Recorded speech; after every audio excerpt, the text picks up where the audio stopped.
filibuster, setting up a confirmation vote tomorrow, but 2 Republicans voted no. Senators Susan Collins and Lisa Murkowski voted with all Senate Democrats against Hegseth over concerns about accusations of sexual misconduct and excessive drinking, which Hegseth denies. Fox's Ryan Schmel is on Capitol Hill. Murkowski and Collins also questioning his qualifications. Hegseth can only lose one more Republican vote and still be confirmed. John Ratcliffe set to be sworn in soon as CIA director after winning confirmation with bipartisan support today. The former Texas congressman served as director of national intelligence in the first Trump administration.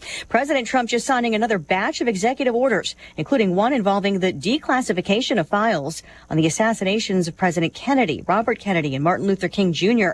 He's also pardoning 23 anti-abortion protesters prosecuted for violating a federal law that protects access to clinics.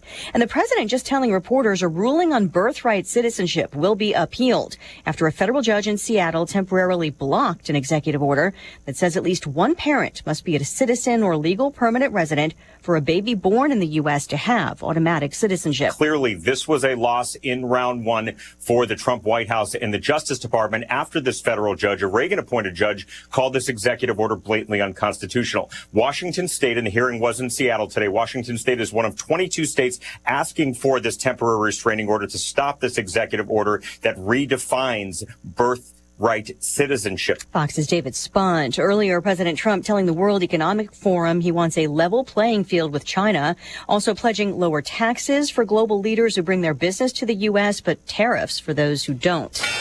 The Dow up 408 at the bell. America is listening to Fox News. I'm Kareem Abdul-Jabbar. I learned about atrial fibrillation the hard way. My symptoms would come and go. Shortness of breath, fatigue. I kept going. Then I got so lightheaded, I couldn't. My doctor said I have AFib, so I'm about 5 times more likely to have a stroke. Other symptoms, irregular heartbeat, heart racing, chest pain can come and go, but the risk of stroke stays. If you have symptoms, tell a doctor. Visit notimetowait.com. Sponsored by Bristol-Myers Squibb and Pfizer. The new year means new health goals, not just for your body, but your finances too. Your personal info is in so many places that are outside of your control. It only takes one mistake, and not even your mistake, to expose you to identity theft and lost funds. If your identity's stolen, LifeLock's restoration specialist will fix it, guaranteed, or your subscription money back, and resolve to make identity, health, and wealth part of your New Year's goals with LifeLock. Visit LifeLock.com and save up to 40% off your first year with promo code CLAY. Terms apply. Lawyers for a Massachusetts woman charged in the death of her police officer boyfriend want money back from one of their trial witnesses. Court documents show Karen Reed's defense attorneys are asking for more than $12,000 back in fees and travel costs for an expert witness. Reed's lawyers say they need original footage to verify a damaged taillight on Reed's SUV. An improper preservation by the Commonwealth led to that footage being destroyed, making the expert's appearance not helpful to the case. Reed is accused of hitting Boston officer John O'Keefe with her SUV after a party where drinks were served. He later died. Reed's attorneys say O'Keefe was killed elsewhere at that home, then dragged outside. A jury deadlocked on charges last year. Reed will be retried in April.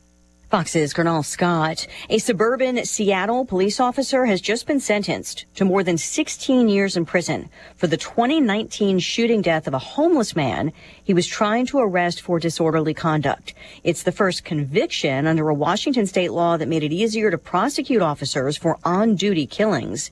The officer had claimed self-defense. There's a new Ford recall. It's more than 272,000 Ford vehicles with 12-volt batteries that can fail suddenly. Found in some 2021 to 23 Broncos and 2022-23 Mavericks.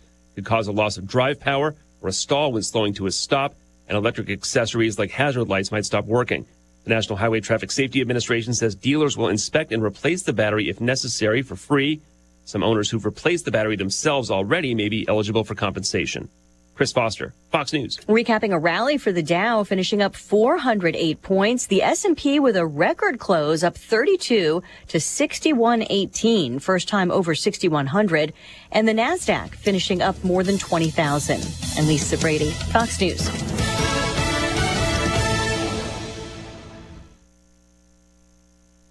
Hello again, everyone. Let's check weather for East Central Illinois. Champaign-Urbana is Saturday. Next in a string of these fast-moving Clipper systems on the move, bringing down a little lobe of colder air over the next 24 to 36 hours. Then a significant pattern shift gets underway with a milder environs, daily thaw-free cycles, and then temperatures take off to well above seasonal expectations, 40 degrees or higher the middle part of next week. In the meantime, a couple of passing snow showers and flurries may leave a coating in some spots this morning. Partly sunny this afternoon, turning colder up around 25, then slowly falling temperatures on a west-northwest wind. Gradual clearing tonight, then colder will bottom out right around 2 above with a lighter northwest wind. Tomorrow, sunny cold, light west-southwest wind and a high at about 21. Increasing clouds tomorrow night, lows lower teens and rising. Maybe a snow shower late in the day on Saturday. Partly sunny, breezy, not so cold at 37. 33 with cloudiness on Sunday. Monday, sunshine and 36. Up near 40 on Tuesday. Lower 40s next Wednesday and Thursday. For Steve AJ Broadcasting, I'm meteorologist Greg Solier.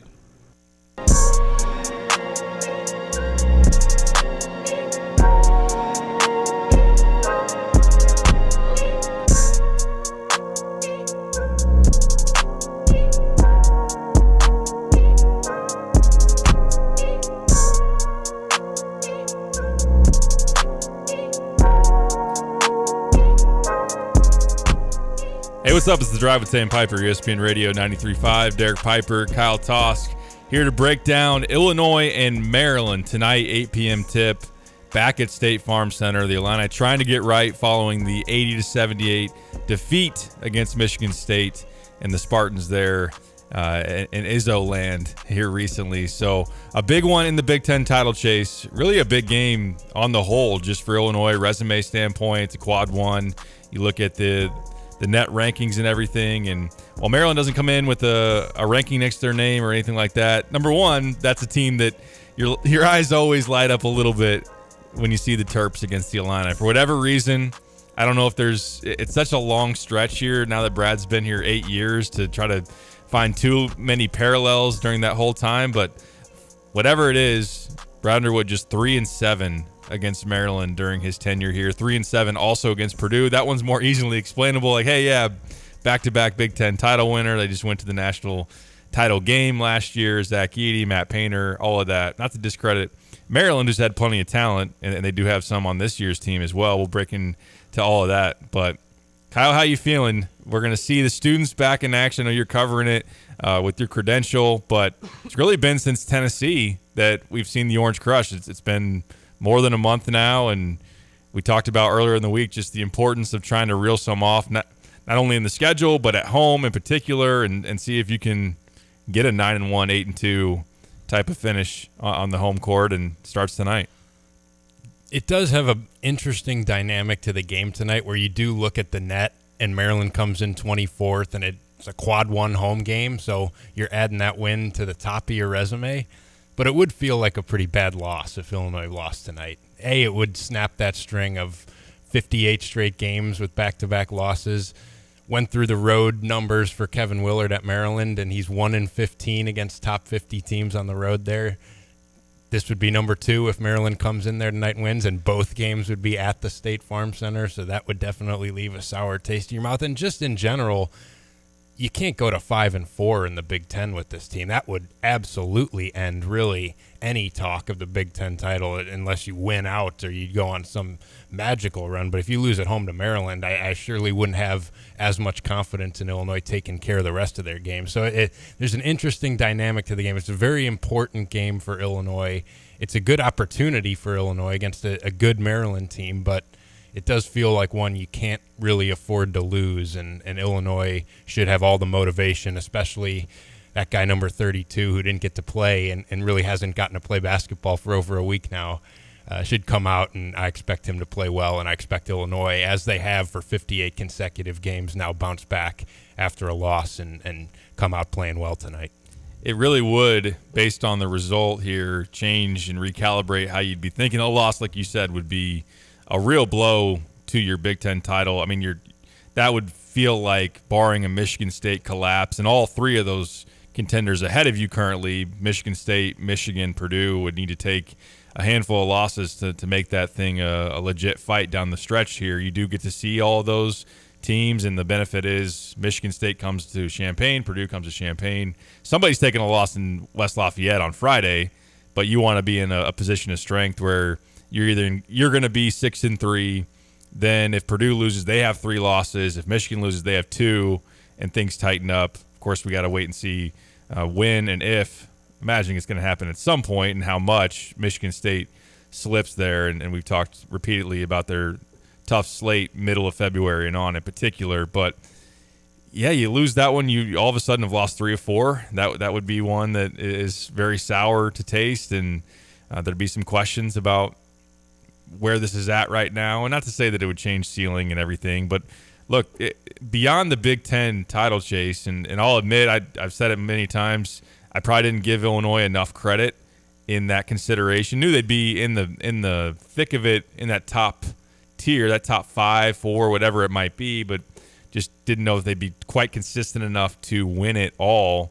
But you're also talking about, Kyle, like seed lines, an NCAA tournament, where recently it's been Illinois is going to be at least a 3 or a 4 seed, and on the more optimistic side of it, prior to Michigan State, you thought maybe 2 seed, and that is still obtainable for sure. But if you lose one at home to Maryland, albeit a quad 1, we'll see if that holds ultimately. But that would hurt you as well. But on the other side of it is good opportunity to beat a very quality basketball team, one that the metrics are pretty bullish on in general, even though they don't have a ton of like big wins. We were talking off the air yesterday. Is it Villanova's their best win to date? I guess so. I guess UCLA at home. That's one thing and there is a pretty drastic dichotomy between the Terps in College Park, where they smoked UCLA, they smoked Ohio State, and we just obviously saw Ohio State go on the road and beat Purdue, and then they beat Villanova. On the road, they have struggled to win, but they have been very competitive. I thought they played really well at Purdue last month. I thought they played well against Oregon, where they just fell about 4 points short. Wasn't great. It was an ugly game in the 60s in overtime against Northwestern. They lose on the Martinelli buzzer beater.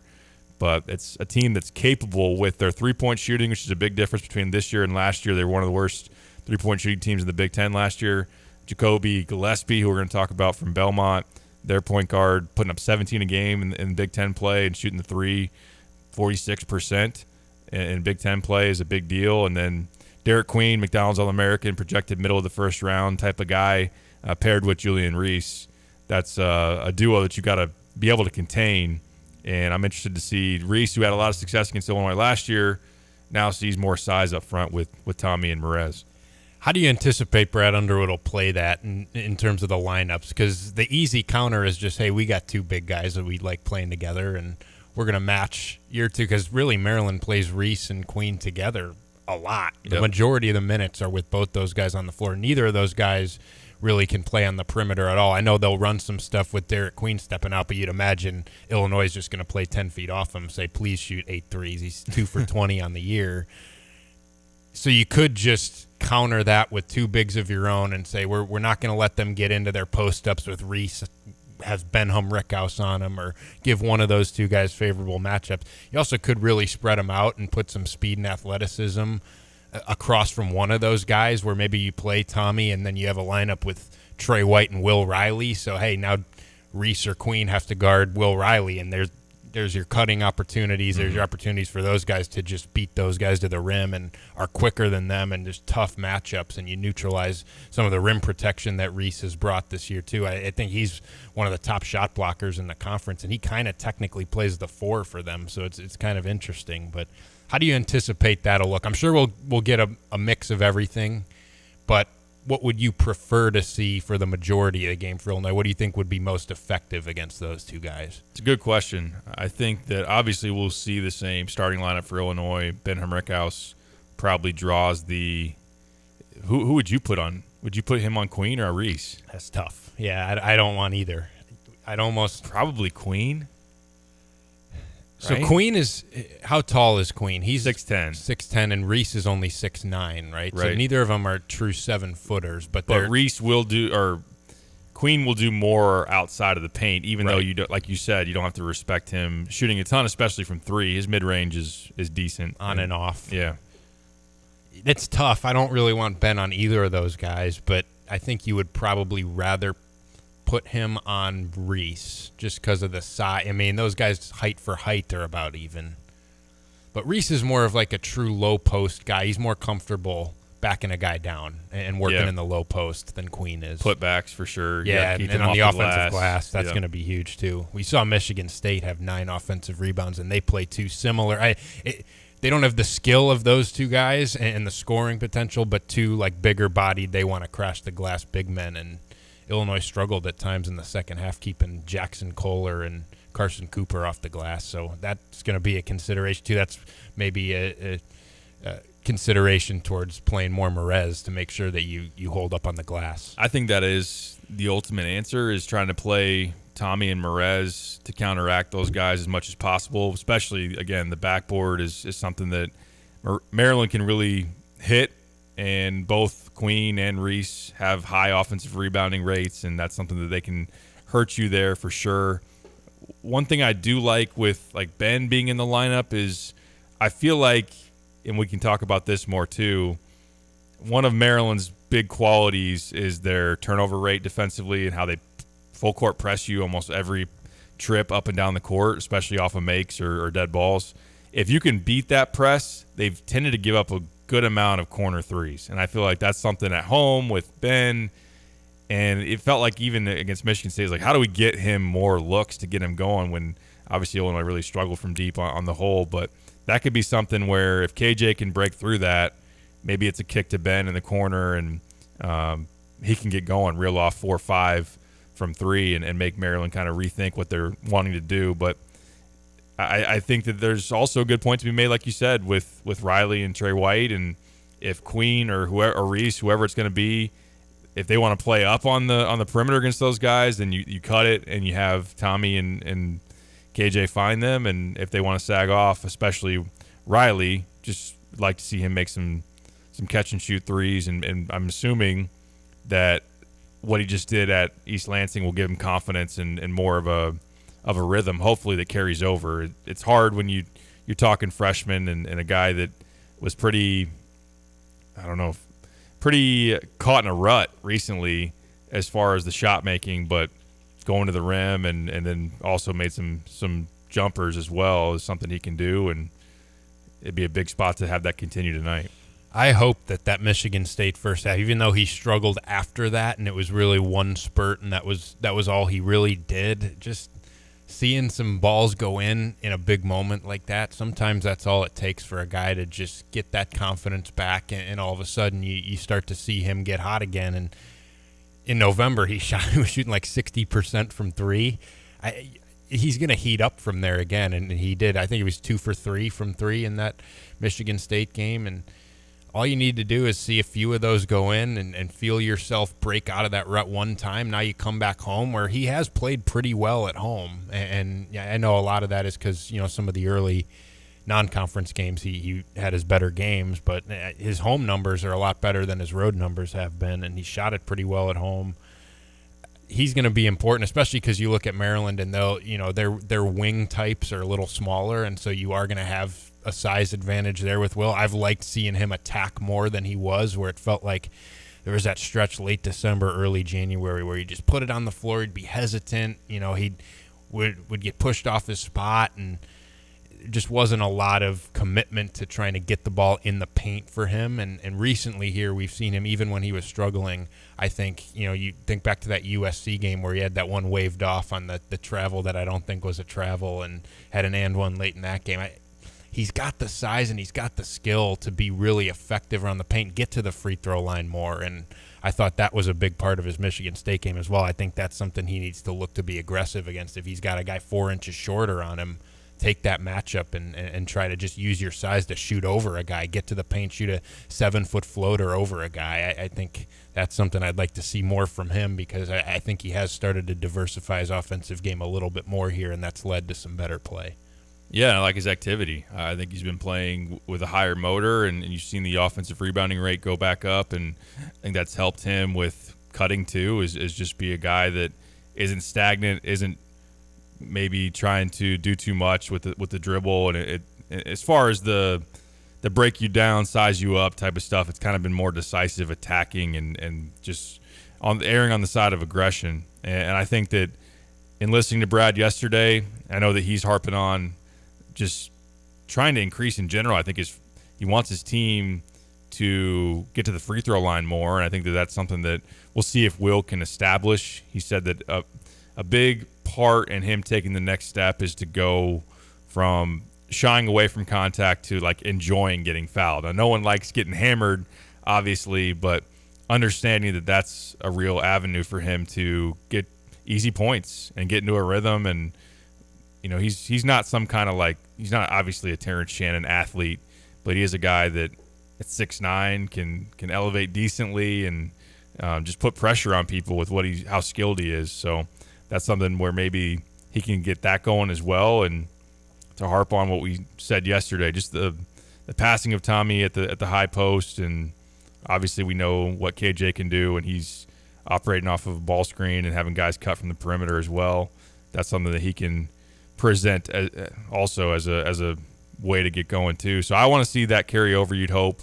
You need to see some life out of Trey White again. It's kind of, and I wouldn't panic too much because we saw this out of Quincy last year. Quincy Guerrier was up and down. Justin Harmon, I know that really didn't finish the season well after you're sitting there in January and early February. Like, man, he's established himself into a pretty important role on this team. When you get beyond like maybe your big three or however you want to frame it, when you're talking about your 4 supporting cast guy, there is going to be inconsistency in terms of production. But over the last 3 games where Trey goes from a stretch of 20 points, 15 points, whatever it was, and then now it's been a lot more empty production for him. So hopefully he can find that again. And I think rebounding is to keep beating that drum. That's a big thing tonight, and you need to have him answer that bell. It feels like you can tell pretty early in a game when he's going to make an impact, because he is one of those guys that will be around the play a lot, where it feels like there's been games, especially Michigan State, where just wasn't very active.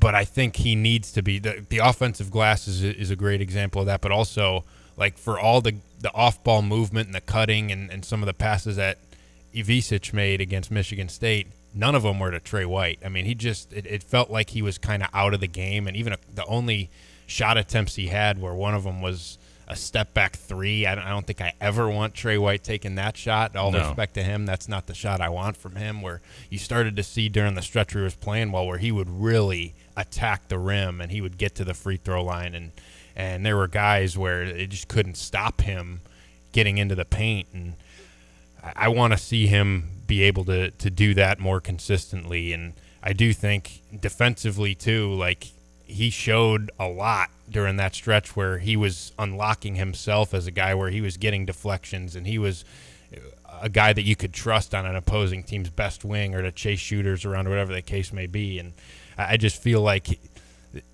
the pendulum swings so broad with him to where he's either going to be everywhere, 20-7, all over the place. He's making an impact every time down the floor, or he disappears from a game. And just a consistent 11 points, 6 rebounds, couple offensive rebounds. To get him more consistent, I think would be huge, because I still do think Will Riley's going to be very erratic, and that's not necessarily a guy that you can always trust.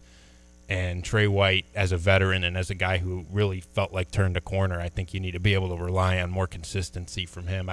You make a good point with the Quincy comparison, because he really was like start of the year was good, and then there was a stretch where he gave you nothing, and then when like Terrence was out, it was 20-10 every night from him, and then close to the tournament we were like, is Quincy going to give you? I mean, should he even start anymore? And then he actually had a couple good games in the tournament. So I'd like to see Trey, just knowing that he is a veteran, maybe give you a little bit more consistency so you're not wondering, because I do think he's a guy that you want to have on the floor and can give you a lot, as we've mentioned before, of what you don't have with some of those other guys. It's just that true wing, some athleticism, and defensively I thought he was playing really well. I don't know. He needs to stay on the floor for him to be able to impact that side.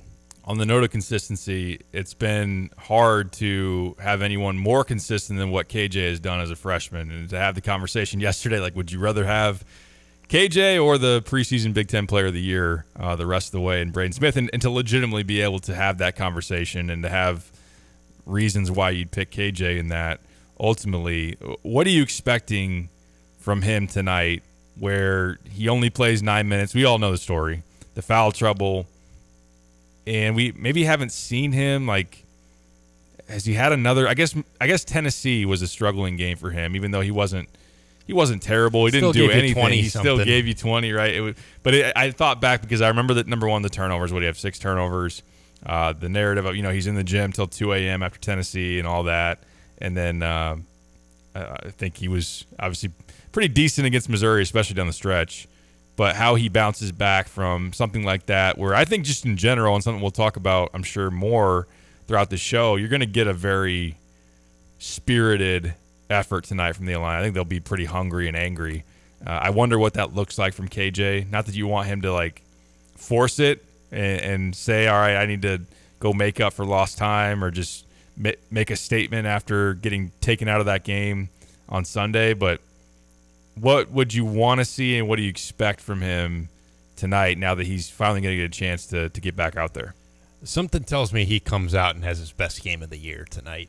There's some real frustration that he's going to take out from that Michigan State game, and he just gives off that type of vibe where he's really hard on himself, and it has felt like when he has had an off night, he's bounced back, and even, coming off the injury where you could tell that he was annoyed that he wasn't getting to play, then he comes back and 8 points in the first 3 minutes against Indiana. Didn't ultimately have a huge night, but his first half was huge, and then ultimately he was in some foul trouble in that game and didn't necessarily get to have the explosion that it looked like he was going to have.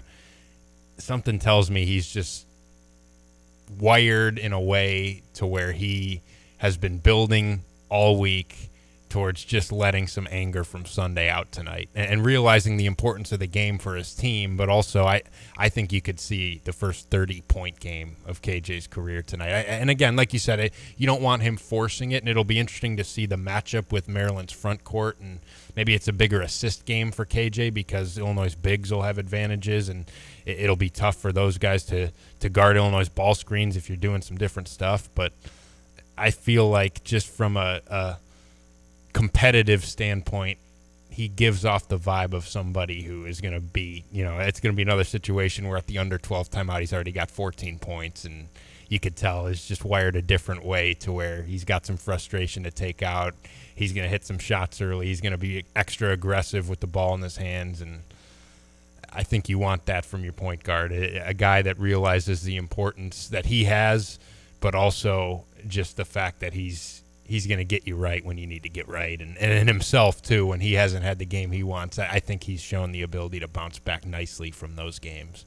Yeah, I think he's going to be dialed in. I'm excited to see it play out and to have the Orange Crush back in the building. Just there's going to be a buzz in that place. I'm expecting tonight, just having that return, both for KJ and just it's a frustrated fan base. It's frustrated Brad Underwood, and he probably didn't even fully show all of his cards yesterday in terms of what he is. I don't know just how much that's chewing at him ultimately from Sunday. And I imagine KJ, who doesn't show a lot of emotion, he's very stoic. He is just kind of very matter of fact and hardworking and whatnot. But I think he's going to be dialed in. It's interesting with Maryland in that they're pretty aggressive defensively. So I think that they can get burned by that. Like if they say, hey, our game plan is we're going to try to trap KJ with our full court press, or we're going to get real handsy with him and try to steal the ball and deflect his passes and everything. That could frustrate him, but it also he could make you pay for that gambling nature or just some aggressiveness that creates breakdowns for other guys to set up. And you mentioned it too, like Maryland doesn't have a super-sized backcourt in terms of size. There's a chance that KJ uses some of his frame to elevate over guys, and I do think he's going to do his thing tonight. I'm excited to see it. Now, I will say, I would wish Maryland luck pressing Illinois all night. I don't think that'd go well for him. I have a lot of confidence in Illinois being able to exploit that. I think Illinois is comfortable. They got multiple ball handlers out there. Illinois hasn't shown any issue breaking a press this year, even when Penn State showed it a little bit first half of that game, and without KJ, Illinois burned it, and Missouri did it a little bit. Illinois had success.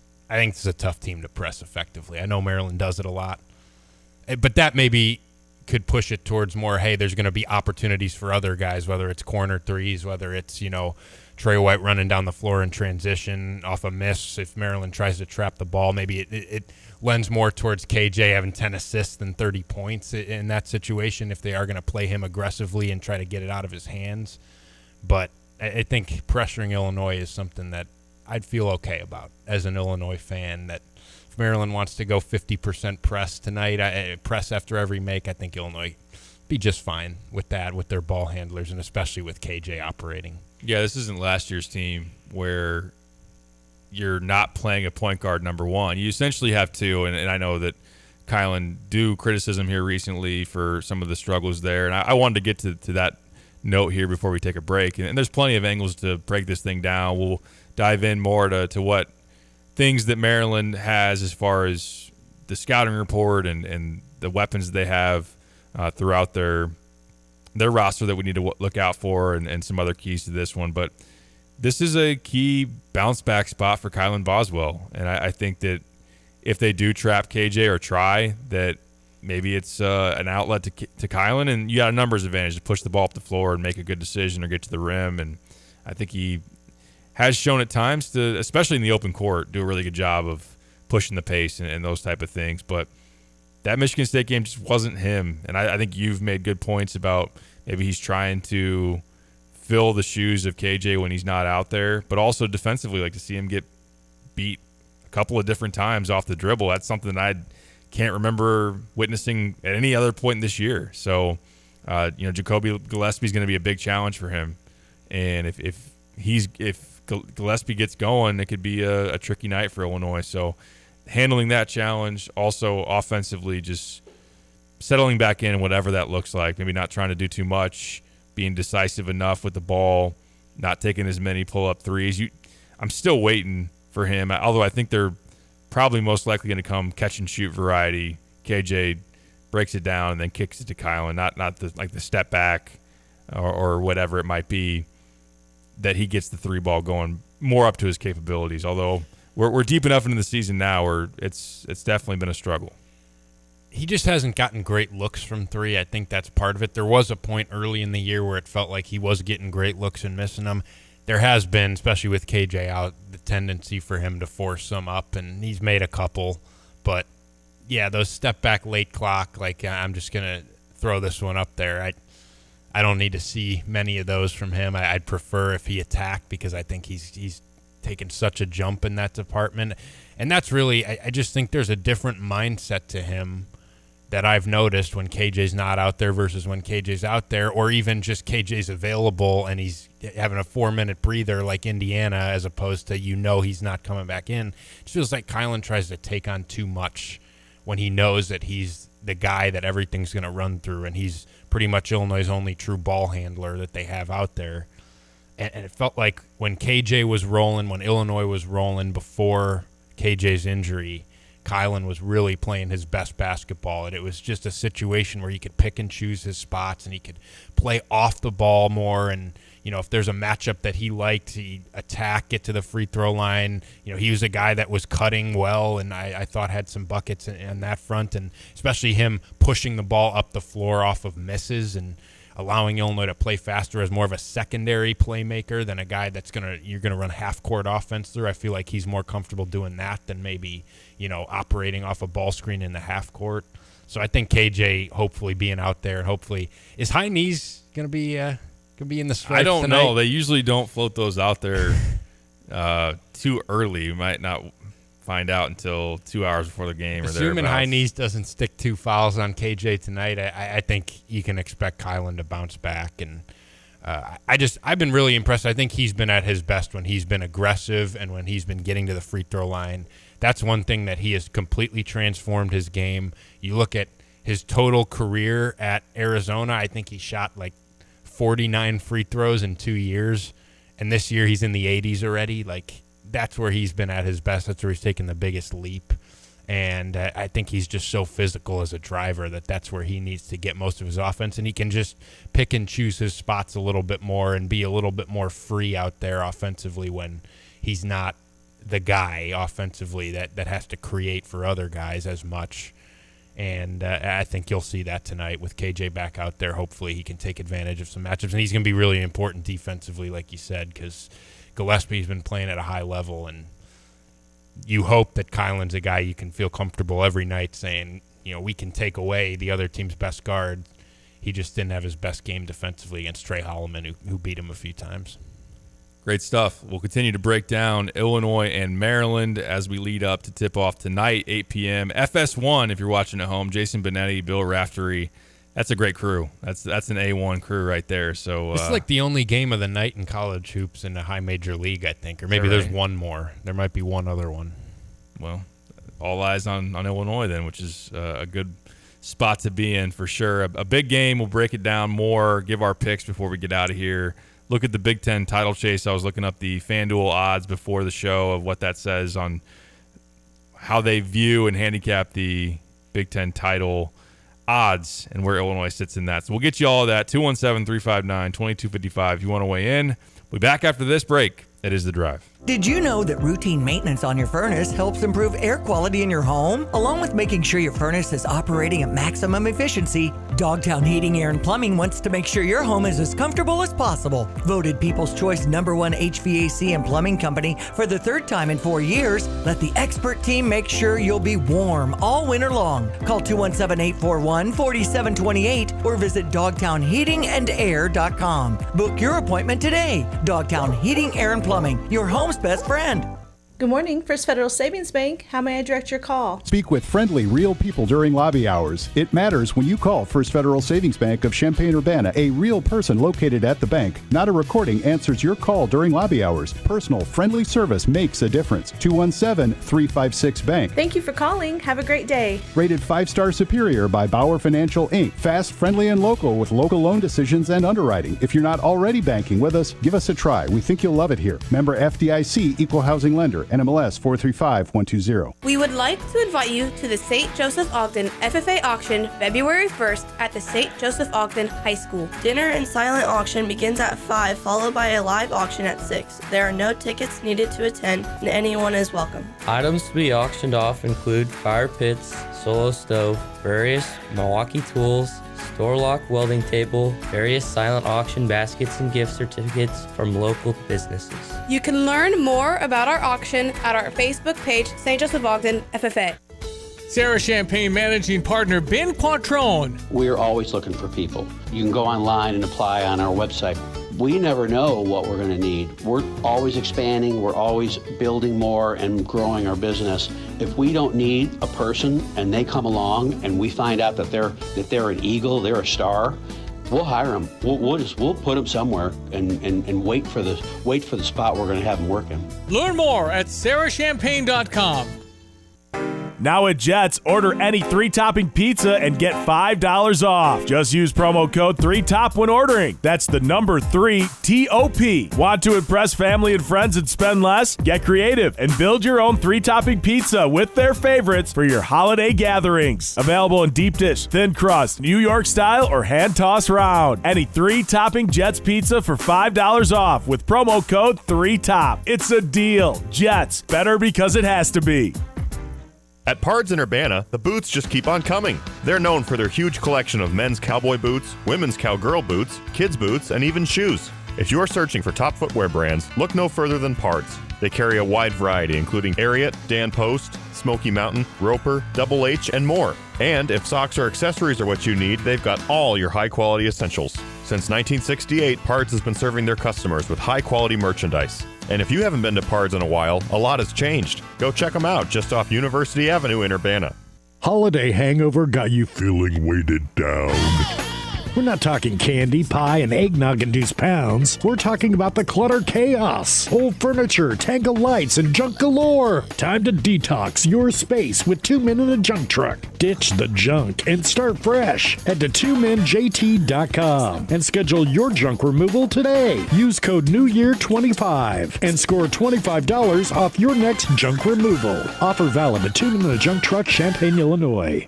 Champaign County Crime Stoppers has been working to keep our neighborhoods safe since 1986, but we've never done it alone. We rely on the generous support of those that recognize Crime Stoppers as an investment in a safer community for our friends, our family, and our collective future. Your generous support directly funds cash rewards for anonymous tips that lead to arrests. Join us by making a tax-deductible donation today that leads to a brighter, safer tomorrow. Donate now at ChampaignCountyCrimeStoppers.org.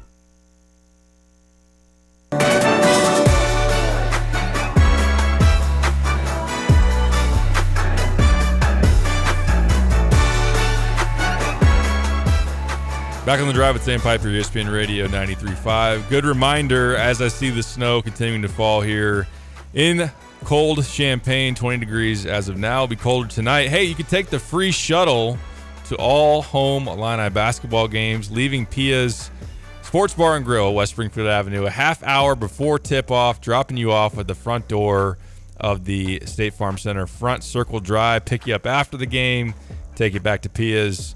Chance to spot up, have some food, a few drinks, hop on the bus for a late night tip, and that's some time to get some pre-gaming in. Don't worry about driving, parking, walking through the cold. Just hop on the bus, they'll drop you off and pick you back up after the game. It's a great service. Pia's a great partner of our show. Pia's Sports Bar and Grill, West Springfield Avenue. Take advantage of that great service. Illinois and Maryland tonight. Illinois 17th in the AP poll. I think that they're 8th in the net. Kyle, still, I believe that's correct. 9th on KenPom. Where do they stand on the odds board for the Big Ten title chase via FanDuel? I was looking at that a little bit before the show. Let's get into this, and maybe I'll give Kyle another hypothetical $100 if he wants to place an updated bet here and see where it lands. Michigan State is the odds-on favorite at plus 130 to win the Big Ten, according to FanDuel. Michigan next in line at plus 260. Illinois plus 480, a little bit ahead of Purdue, who's plus 500. After those four, you really take a big dip, where most are then viewed after that as essentially long shots, at least the odds say. Oregon 25-1, Wisconsin 30-1, UCLA 55-1. Can I interest you, Kyle, in a 200-1 on Indiana to win the Big Ten?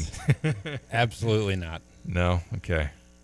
5-4 in the Big Ten, that being the Hoosiers after last night's loss at Northwestern. We have seen, which Illinois has to like, that Northwestern's knocking some people off there at home. They've beaten Maryland, they've beaten Illinois, they've beaten Indiana, and but also continues to rekindle as if it ever left, even though they go to Ohio State and win, like the fire Mike Woodson's and who that answer is going to be at head coach. So not to dwell on that, but what are your thoughts on how it's currently shaping up with the odds there? And plus 130 is a very small price on Michigan State. I wouldn't feel that confident in them clinching the title. I don't think I would either, but I don't know if I'd feel confident in any of these teams. I still kind of feel like you said Purdue was fourth on that list. Yep, 5-1. Probably where I would still lean, and it would. They'd have to win tomorrow for me to actually feel good about it. But we talked about it. After tomorrow, they get that game. They should win out at home. I don't even think there's a team as good as Ohio State they play again at home. And then they've got some tougher road games, but I think 15-5 is still very on the table for them. But is Michigan State going to fall below 15-5? At some point, like if Purdue wins tomorrow, Michigan State has a 2-game lead over everybody else. 8 to 9 games into the season. If Michigan State wins on Saturday, it'd be 9 games in, 2-game lead on everybody, and you maybe get plus money on them to win the league. Yeah, at least a share. It's true. It does start to get again like the math problem starts to get a little too hard to overcome there for Michigan State, barring like a 5-game losing streak in February. But I know their schedule's hard. Just it's tough. I think there's still a lot to play out here. I can't get behind one team. I still, for Illinois, I think they're still in it, but They have lost to USC and Northwestern so far. Who's to say they're not going to lose to another team like that? Plus, you still got to go to Ann Arbor. Plus, you still got Purdue. I do think 15 wins is probably what you're looking at, the path for each team to get there, and it probably does get hard for Michigan State not to get there at some point if they win a couple more. That's fair. Scott says on the Max Twin City Recycling text line, I wouldn't bet Illinois either. Too inconsistent. Is the league down from last year? Not as a whole. It was good last season. At the top, obviously. I mean, that's the obvious one. At the very top, yes, because Purdue went to the national title game, but and Illinois was in Elite Eight. Yeah, Nebraska was the 3 seed in the Big Ten tournament last year. So in terms of having more legitimately good basketball teams in the league, I think it's actually improved because really you look at last year's Big Ten and it was Purdue and then Illinois with a little bit of a gap in between, and then there was nobody else that accomplished really anything. I think you have a group of teams that are dangerous and absolutely top 25 national teams in Purdue, Michigan, Michigan State, Illinois. I think you had a very small top last year that's widened, but you don't have the one elite team like Purdue was. No, that's a very good point. Yeah, last year it was Purdue, Illinois, Nebraska, Northwestern, Wisconsin as your top 5. Wisconsin gets upset in the first round of the NCAA tournament, which as of right now it's hard to predict how these teams will ultimately do. Will they have multiple second weekend teams? That's one question we could ask. As of right now, I would say probably. I think yes. Yeah. Of Michigan State, Michigan, Purdue, and Illinois, they should at least get multiple of those, right? It'd be very disappointing if they didn't. I still think this Illinois team is a second weekend team. I think Michigan is built for the tournament. I just think it's going to be so hard to prep for what they do offensively, and there's going to be so few teams that have the front courts that can take away those two guys, and with their shooting too. It's another one of those teams I like more in March than on a night-to-night basis. And then there's just the floors of Michigan State and Purdue that are probably going to be 3 or 4 seeds minimum. You'd imagine they win their first game, and then all they got to do is beat a 6 or 7 seed, and they're in the Sweet 16. I think like Michigan State, for as much as maybe you don't view them as a Final Four team, their floor gives them such an opportunity to at least get to the Sweet 16 with the depth they have and just how hard it's going to be to beat an Izzo team. That's fair, yeah, and they're improved from last year. You got a handful of Maryland's obviously a lot better than they were, and if you do on an individual basis, there's plenty of teams that have made nice little jumps this season. Certainly a couple of exceptions, like Northwestern's not the same squad without Boo Buie, and Nebraska losing what they lost, Rick Mass being out for the year. But I can tell you that Ken Pom says, based on their metrics, that the Big Ten is better this year. And then if you're just ranking it by how they stand amongst their brethren across the country, SEC 1, Big Ten 2 this year, according to Ken Pom, Big 12 after that, and then Big East. Last year, Big 12 1, Big East 2, Big Ten 3, SEC 4. This year's SEC is insane. Nuts. It's unbelievable. You look at some of these SEC team schedules, and it's top 10 team, top 12 team, top 8 team, Auburn number 1 in the country, Alabama's 4th, and that's like a stretch of games in February for some of these teams. And even Florida's top 10 in the country, Florida's right? top 10. Even Tennessee. the mid-tier of the SEC is like Texas A&M, who's top 20, Ole Miss, who's climbing, Mississippi State beat Ole Miss and was top 10 in Ken Pom at one point before falling. Like, there's very few easy wins in that conference, and even like Missouri's pretty good. Missouri's pretty good, as we know, as far as we know right now. And that Arkansas team is one of the worst in the conference, and they do get a win last night over a decent Georgia team, and obviously their talent is like, I don't want to go to Arkansas for a game and be like, oh, I expect to get out of there easily winning. I still think that's not going to be easy. So that conference is unbelievable. They might get 11 or 12 teams in the tournament. We were looking at Lenardi's bracketology off the air, yesterday? And I think he has 12 SEC and 10 Big Ten in the field. That's crazy. It almost does reach a point, though, when you get to 12, it's like, is that even going to really work out? Because at some point, teams are going to beat each other so much that are you taking a 6-12 SEC team? I think there's actually going to be 6-12 SEC teams on the bubble in consideration. Man. Well, I guess when every game is not literally everyone, but almost all of them are quad ones. Because your 12 losses could all be in quad one. Yeah. Plus, you beat a Florida and Kentucky as 2 of your wins, and I think a lot of these SEC teams got good non-conference wins. It's just that conference is must-see TV. It's every day that there's SEC basketball on, there's a top 15 matchup, it feels like. It's pretty insane. I love that Bama-Kentucky game this past weekend. Got to look at that before making my way up to East Lansing. This Saturday, you got Auburn, Tennessee. Wow. Now, Janai Broom, I don't think is going to play, so that dampens it a little bit, but still, that's a top 10 matchup. How good will the Missouri win look at the end of the year, in your opinion? I think it's going to be hard for them to win a lot in this SEC. I think they're a good team that's just in a tough situation because you look at the SEC pecking order and not sure I'd confidently have them in the top 10. I mean, you can look down, they're like a fringe top 10 SEC team that I do think like in the Big Ten, they could do a lot more damage. But I think just the quantity of wins probably is going to be tough for them to get to. I do think they have built themselves a decent foundation here, though, to where they should be a tournament team. Mm-hmm. So anytime you can beat a tournament team on a neutral, it'll look good. And it should stay quad one all year. Just in terms of like final record, is that a team that's going to be a top 25 team at the end of the year? I think it's just going to be hard because of their schedule. Just going to build some losses because I don't think they're as good as a lot of these SEC top tier teams. Maybe they're like an 8-9 seed type. Feels right.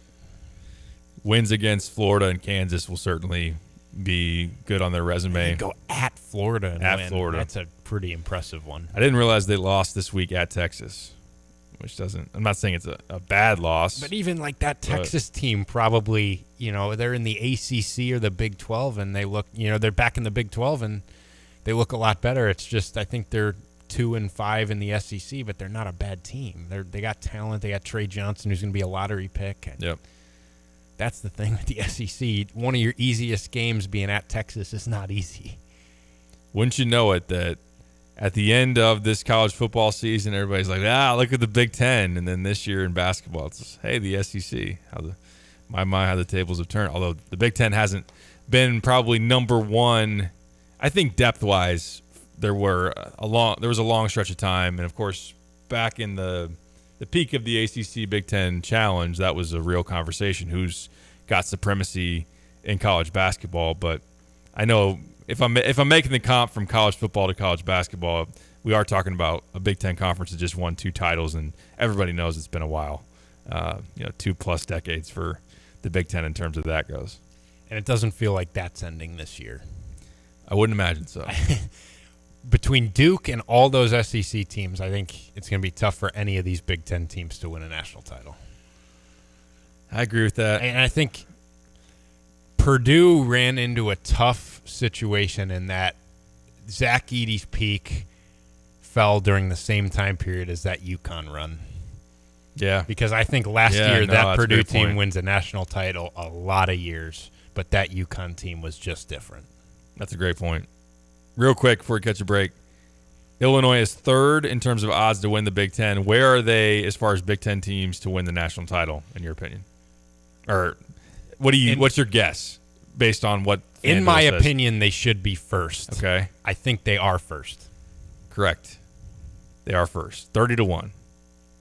Michigan 35-1. That makes sense. I trust those two teams the most in March. Yep. Purdue and Michigan State are the high floor teams to me that are capped in what they can actually do. Still not buying the ceiling for Michigan State, ultimately. All right, quick break. Return to wrap up the first hour. Do that next. It is The Drive. Hey, where are you headed? To Kelsey Furniture in Tuscola. What do they have there? What don't they have there?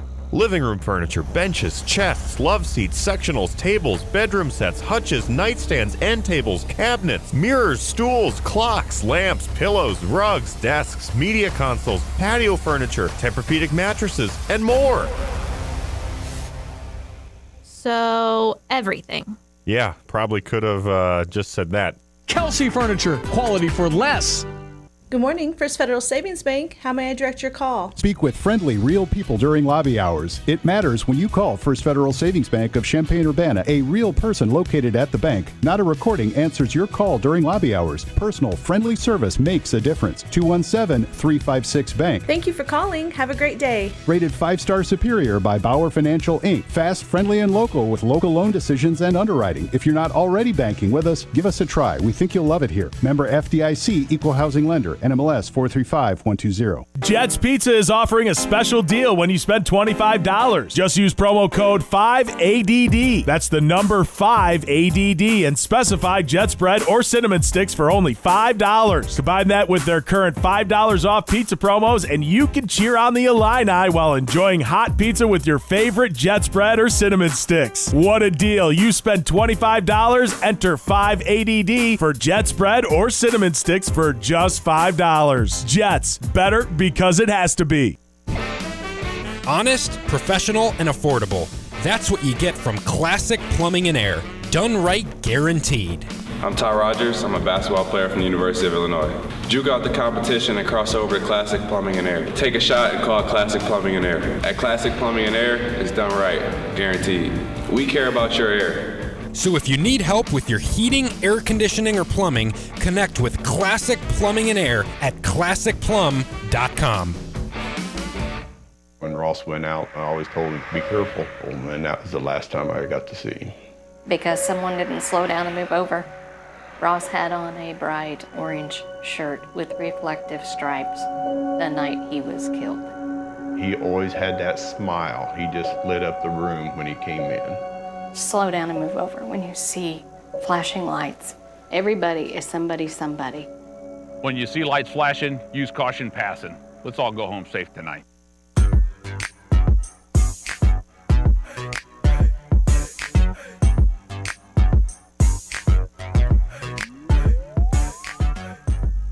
Back on the drive with Zane Piper, ESPN Radio 93.5. We did have a 651 text in on the Max Twin City Recycling text line. Anything you can share about the rumor that an illness is going through the team? We did know that Tommy had strep throat on Sunday. Brad talked about him playing through that, how he had some trouble breathing and was dealing with that, but obviously he was still a go. That was 4 days ago, so you do worry about something that is contagious, maybe working your way through the locker room. What's Tommy's recovery been like? I won't duck from, there's been people on Twitter that have said, I was tagged in a tweet or something that said, hey, there's buzz going on that Tommy's going to be out tonight. I personally haven't heard that. I haven't, just full disclosure, usually when you have some connections over to the program, they wouldn't want it put out anyway. Even if it is true, we'll have the injury availability report come out here in a few hours. So we'll see what that looks like. But no, I haven't heard it. I haven't tried to dig too hard on it, to be completely honest with you. And if it is true that he's out, obviously that's a huge loss given the front court you're about to face. I think in this matchup in particular, I actually think he's the guy I would least want out, including KJ. Right. Man, yeah. That's saying a lot, but true. It'd be close. Because then you worry about, okay, now we're down him. What if Merez gets in foul trouble? Right. Or just you don't have two bodies to throw at those two guys, and all night long Julian Reese has Benham Rickhauser carry Booth on him. Don't like the sound of that. Me neither. So we'll see if something comes out on it. I hope that if I'm an Illini fan, I would hope that the time between Sunday and now is enough to get the antibiotics flowing and maybe some rest, and hopefully Tommy's feeling a little bit better than he was on Sunday, even though Sunday, outside of not making some threes, he played pretty well. I could not have told you after watching that game that anything was wrong with him. He looked just fine to me. Hopefully you have him. Hopefully nothing spreads either. You don't want more guys feeling sick tonight. That's the last thing you need in a spot you could really use a bounce-back victory. No doubt about it. Matt said, what about more of the offense running through Tommy, passing and scoring? I mean, yeah, Brad's talked about it. He's continued to say in press conferences that the USC game, he blamed himself for not emphasizing or featuring Tommy more in that matchup. And certainly when KJ's out there, everything runs through him primarily, but there's plenty to do with Tommy at the top of the key and run high-low with Mraz out there. And I've said it, I want to see Tommy become more of a knockdown shooter. I think he's capable of doing it. Coleman was a 38% three-point shooter last year. For Tommy now to only be 30% in Big Ten play, I think he's capable of more. So I think that's one of the next steps for him, too, going forward is him bearing those at a little bit of a higher rate. Continue to talk about Illinois and Maryland, the front court matchup, and more when we return. It is The Drive. You're listening to WSJK ESPN 93.5 Tuscola, Champaign-Urbana, your home for the St. Louis Cardinals.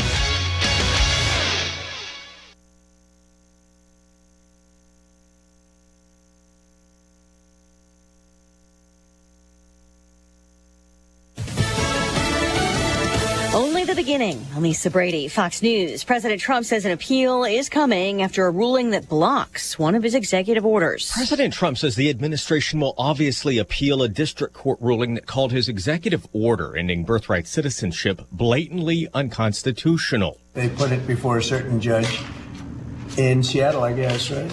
And there's no surprises with that judge. Judge John Kuhnauer, appointed by President Ronald Reagan, issued that decision.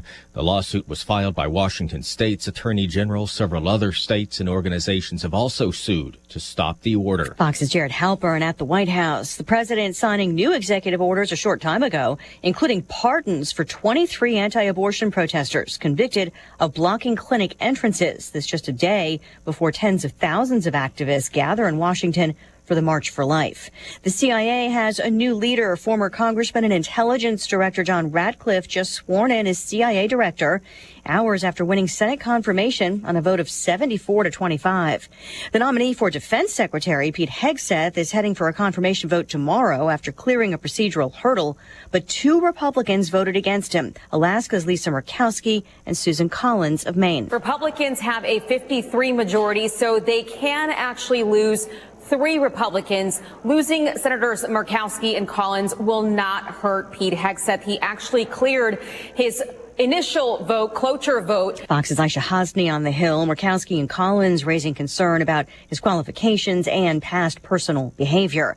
President Trump says he wants a level playing field with China. And we have to make it just fair. We don't have to make it phenomenal. We have to make it a fair relationship. Right now, it's not a fair relationship. Speaking earlier today to the World Economic Forum, America is listening to Fox News. I'm Kareem Abdul-Jabbar. I learned about atrial fibrillation the hard way. My symptoms would come and go. Shortness of breath, fatigue. I kept going. Then I got so lightheaded, I couldn't.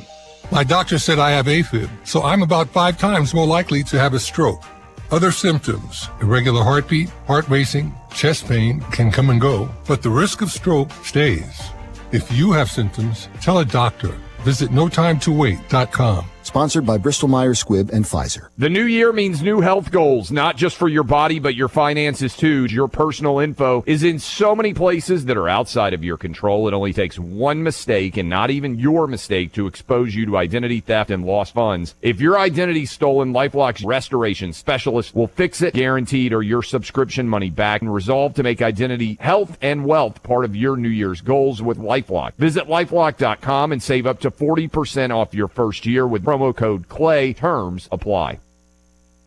The Trump crackdown on illegal immigration coming up at a confirmation hearing. 2 Democratic senators, including Dick Durbin from Illinois, expressed concern to President Trump's pick to run the Department of Agriculture about what mass deportations might mean for farm labor. Who's going to pick this crop? It isn't the local kids at the high school. They won't even man the fruit stand out by the highway, and I put an air conditioner in there. Brooke Rollins said she supports the president's deportation agenda, but would also put the needs of farmers and ranchers first. So she said that would mean talking with the labor secretary. To work with her on the H-2A program, to also work with all of you to reform and perhaps modernize that H-2A program. Rollins insisted that the president wants policies in place that support American farmers. Fox's Jessica Rosenthal. President Trump ordering more files on President Kennedy's assassination to be declassified. An executive order that also includes records on the Robert Kennedy and Martin Luther King Jr. assassinations. The Oscar nominations are out. The Netflix movie musical thriller Emilia Perez leads the Academy of Motion Picture Arts and Sciences Oscar nominations with 13. Are you English? The Spanish language narco musical starring Zoe Saldana, Selena Gomez, and Carla Sofia Gascon is about a Mexican drug lord who fakes death to become a trans woman. Gascon was also nominated in the Best Actress category, making her the first openly trans actor ever nominated for an Oscar. Following with 10, Wicked and the Brutalists, and the Bob Dylan biopic A Complete Unknown has 8. The March 2nd ceremony will pay tribute to those bravely fighting the wildfires. Fox's Michelle Polino among the nominees. Demi Moore for The Substance, which is also among the Best Picture nominees. Strong finish on Wall Street. The Dow up 408. The Nasdaq getting back over 20,000, and a record close for the S&P topping 6,100. I'm Lisa Brady, Fox News.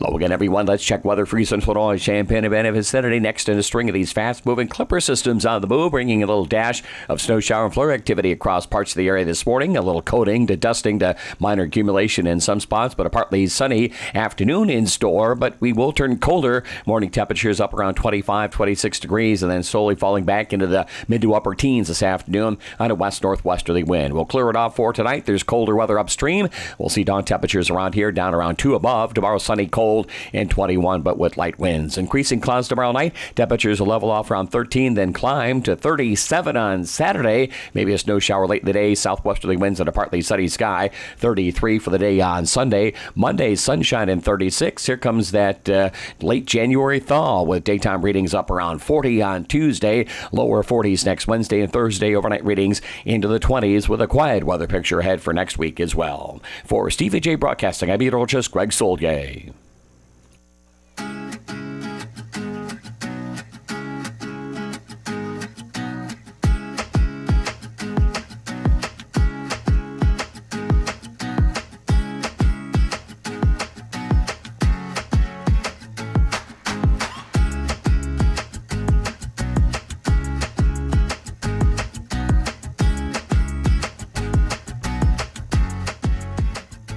It is The Drive with Sam Piper, ESPN Radio 93.5. Continuing to get you set. Illinois and Maryland tonight, 8 p.m. tip-off, FS1 over at the State Farm Center. Looking forward to seeing the crush. Wonder when that line's going to start. It is a cold day here in Champaign, but I feel like there's going to be some real urgency and hunger to get in the building tonight, and hopefully the Illini carry that with them. Some sour feelings about the Michigan State game, and I don't know. There's a chance, and admittedly, seeing the spread last night, it was 9.5, and then it climbed down a little bit to 7.5 today. No concern about that. No, it opened at 7.5, then went up to 9.5, and then down back again to 7.5. So I don't know. Some have said, "Hey, do we put 2 and 2 together and say Tommy Twitter buzz versus the line movement? Is there something to be said there? I don't know." Looking at, and I've mentioned that Maryland's played some tough road games, even though they've fallen short. I'm like, hey, is that spread a tick too high? But there's also a chance they just run into a buzzsaw tonight. Like, Illinois is just that angry. You would hope. And that KJ plays that well, and that life on the road is obviously that tough. So, and I mean, talked about it yesterday. You need to protect your home court, and you're going to have 2 very difficult home games in Michigan State and Purdue, and you should expect to win those games. You should not be losing to anybody else other than those 2. And I really feel like it should be a goal for this team to win out at home. Go 9-1 in the conference at home. Make this place a true destination where teams don't expect to even compete. Like, there's some of these teams out here, your Iowa States and your Purdue's usually. Now, bad week to be making the argument because they just dropped onto Ohio State. But it just feels like Illinois, while they've been good at home, there's been the tendency to either, have some sleepier games or just ones where it's not, you're not necessarily playing your best basketball at home. And I think this team should be able to do that now that the students are back. We're back in the full swing of things. You got a Big Ten title to play for. Make your home court a place that teams do not want to come into. Beat this Maryland team by double digits tonight and really come out with that intensity on your home floor, like you said. Yeah, you said it there. They've been good at home. They haven't quite been great at home. Because you even remember last year where they went 8-2 at home, right? But yep. Nebraska, they needed Marcus Damas to get fouled to escape them at home. true, Minnesota came in here and it was like 104-97, but that was a close game. Like it hasn't been one where Illinois has just felt like it has been a buzzsaw. You go into that place and boom, Illinois jumps on you early and it's never a game. So there's been some competitive games at home, even in wins. That's a good point. That's certainly fair. And you're going to have those in general, right? But every once in a while. But I think kind of the bottom line of it is, why can't State Farm Center be Mackey Arena or somewhere close or in the conversation, right? And it's just seemed like Purdue has elevated that to another level. I know that they have a ridiculous amount. The way their seating is set up, like the amount of students that they fit into that building is crazy. It's a sea of paint crew on both sides that go way up to the tip top, and they have to sacrifice some general public seating and all that, donors to get as many students in there as possible. And then it's just, the team playing up to the level that they're capable of on their home floor and winning real needle-moving games. And we've talked about that, where that's unfortunately been something that Illinois has let slide here recently. Losing the Purdue game a couple of times here in recent seasons, losing Tennessee, losing Marquette. Tonight wouldn't be considered in that elite tier, but it is a game that obviously, if you're a legit Big Ten title contender, legit Final Four type of team, you think you take care of business at home against this Maryland team. And that would be a challenge. I'm glad that you've put that out there. Challenge to this team, went out at home. And then my challenge would be kind of as the zoom out thing, like, how do we get back to State Farm Center's legit house of pain, like up there with Mackey Arena, that people say, oh, you'd never want to go to Champaign, because the success in terms of Brad up against any other coach, and they just went into Elite Eight. They've had really good teams. I'm not saying it's been a walk into the park into Champaign, because Illinois has gone 8-2 seemingly almost every year here recently in their Big Ten home games. But there's teams out there that have gone 10-0 in conference at home consistently. Even Nebraska, right? They went 10-0 last year at home. Can you take that up another notch to being at the very tip top? And you talked about the Bill Self era, lost one time at home. That's nuts. Now, yeah. 8-2 is nice, but you can do better. As a program that has risen to this level and has had this consistency from an overall winning perspective, I don't think it's unfair to actually expect more than that. Especially when you talk about the marquee games in particular, where it feels like Illinois really hasn't won many of their marquee home games here recently under Brad Underwood. And then when you pair it with the letdowns of Maryland and Penn State and USC the last 3 years, it isn't up there at the top of the country of like, you do not want to play there. It would be a miracle of miracles if you went into that building and came out with a win. That's a win that you can hang your hat on as an opponent. It's not quite at that level for me here recently, but it should be. There's no reason it shouldn't be. Why shouldn't it be? Yeah, the talent's there, the coaching's there, the proven success that makes people want to show up, and then the attendance in general has certainly been there. They sell out seemingly every big game. I don't know. That's a great question. Why shouldn't it be? I think the answer is there shouldn't. There shouldn't. Lindy says it's simple. Put all students in the lower bowl. That could help. I would second that thought. Yes. I think when you look at the I-Zone and how they are all in that lower bowl, ultimately they go all the way around. That's part of it. Purdue isn't that necessarily that way. But they've got such a humongous student section. It's so big. I'd like, love to know it's how almost many. like half the I know the attendance. Yeah, and it goes all the way up to the ceiling. It's just such a massive section that even if it's not fully wrapping around, it's the majority of the fans there seem like they're students most nights. Yeah. We have talked as like a media contingent that eventually we'll probably lose those courtside seats because they'll just expand the Orange Crush and that whole kind of thing. I wouldn't blame them. I wouldn't blame them if they wanted to do that. And I would gladly move to a new spot, even though I do enjoy being right there behind the scorer's table. But yeah, that's part of it too. I think that's part of it. Now, Purdue does a number of different things that maybe when you're all together like that as a student section allows you to be more coordinated. Some of the stuff that they do in terms of their routines and stuff, I don't know. I don't know the right way to put it. If you haven't been there, you maybe don't know. If you haven't seen it on TV, it's just they're very into the game constantly and have their little deals there that make it just a super loud venue. It feels like their sound system is on just the highest level possible, and maybe Illinois doesn't do that. I don't know.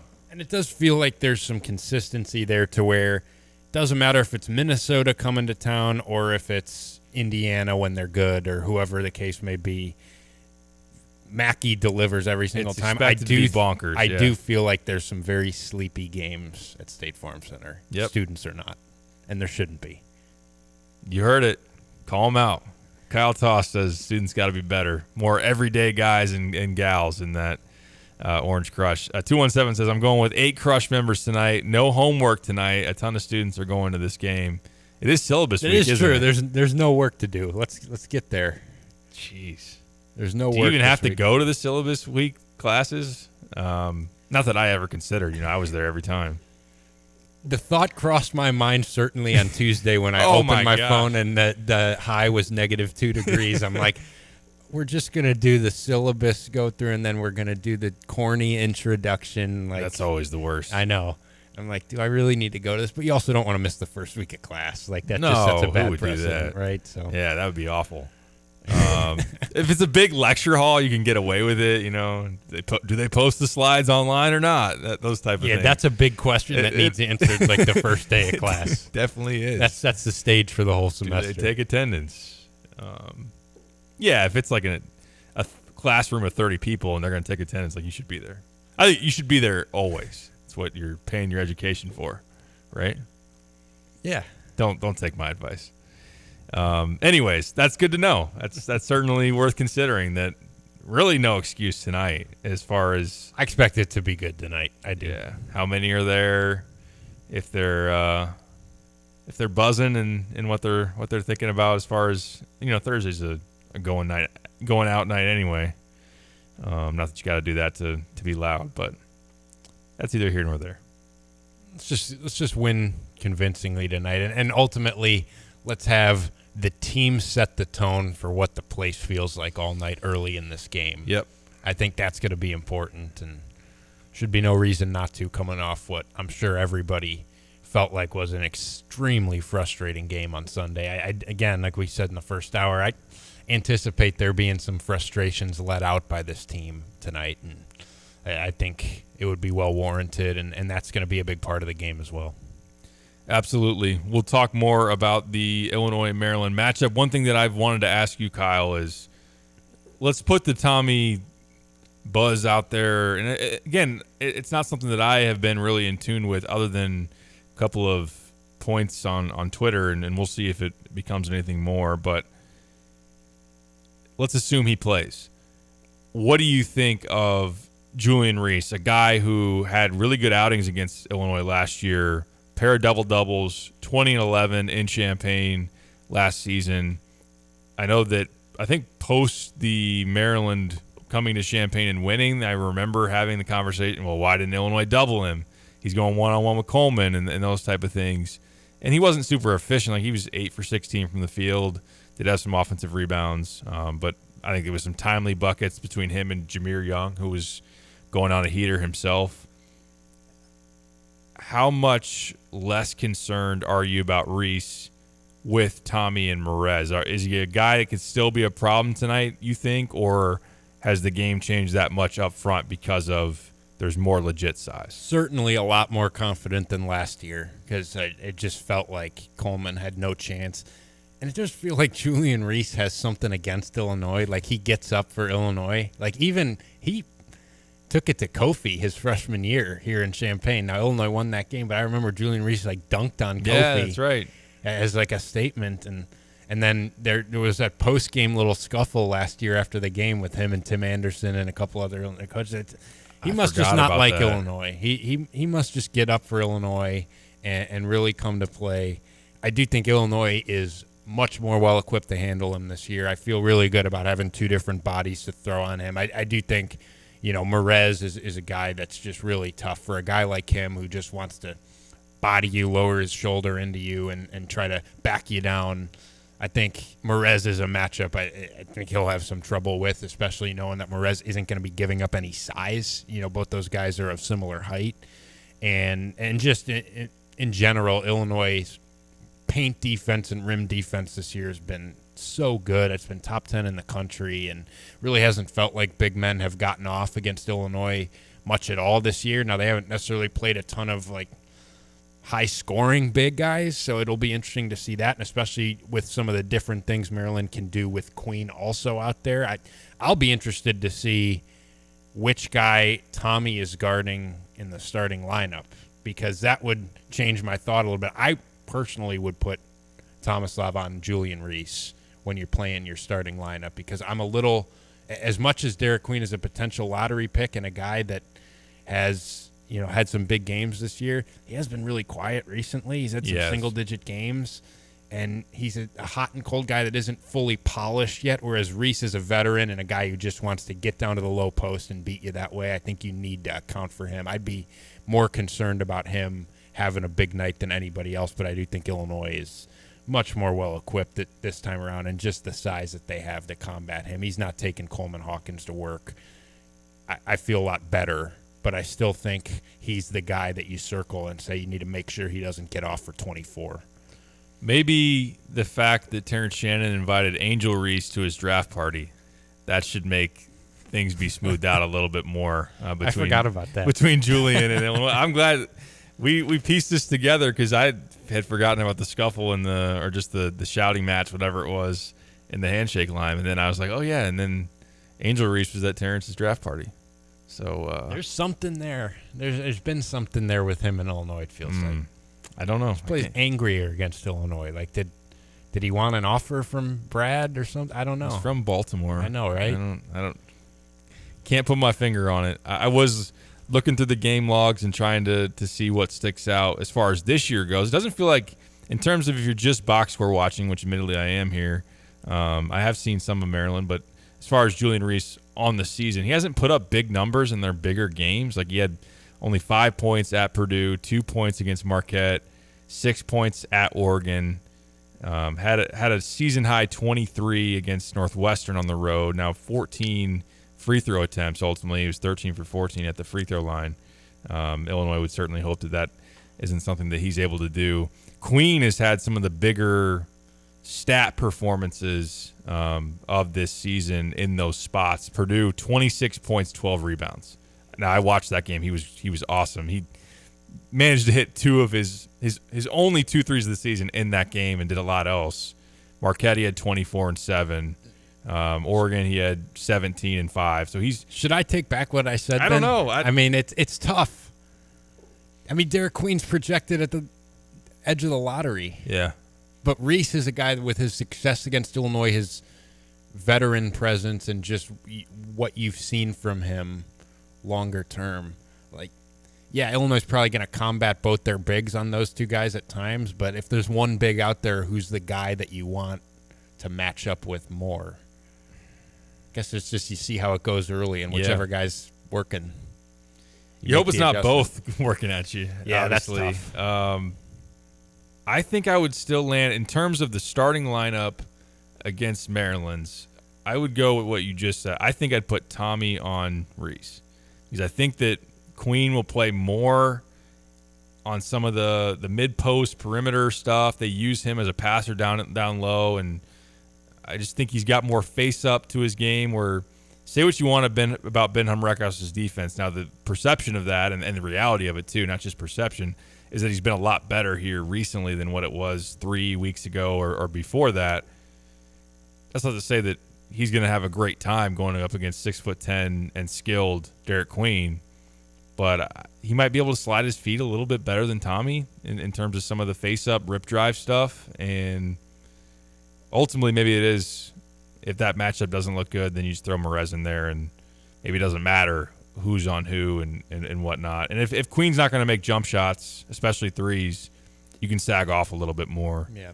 And we'll talk about their guards here coming up next. I think Gillespie, a little bit more on him will be important. And another thing that they do defensively that I want to get your thoughts on. We did have a text from a 217. I said it earlier this week as far as international recruiting. I'll give you a little bit of an update on that status and what I can say about it. When we return, 217-359-2255. If you want to weigh in, we'll be back. This is The Drive. Take charge of the years ahead with a smart, sound investment strategy and business succession plan. Busey Bank's business and wealth management experts help you envision your best future with powerful insights and proven strategies. Building business and growing wealth since 1868, Busey Bank, proud to be the official bank of the Fighting Illini. Member FDIC. You've heard about the doggy bag, right? From Bulldog Disposal Muhammad, a 6 cubic yard canvas bag that can be used for easy cleanup instead of a big dumpster. The one-time use bag is now available and you can save the delivery charge. Get the doggy bag at Do It Best Hardware in Champaign at 107 West Springfield. So fill up the bag, call Bulldog Disposal, have it disposed of, and you'll be organized. Go to bulldoggybag.com for all the details. That's bulldoggybag.com. Switching is easy. We do it all the time. We switch on the lights. We switch TV channels. Some of us switch partners while square dancing. Well, that's a stretch. But what's not a stretch is how you can switch and save with State Farm. In fact, State Farm agent Kurt Lenschow right here in Champaign-Urbana can switch you over so you can start saving today. Kurt and his team are ready to welcome you to the State Farm neighborhood. It's easy to switch and save. Just give them a call when you want the real deal. Like a good neighbor, State Farm is there. Tim Culver, owner and president of Classic Plumbing and Air.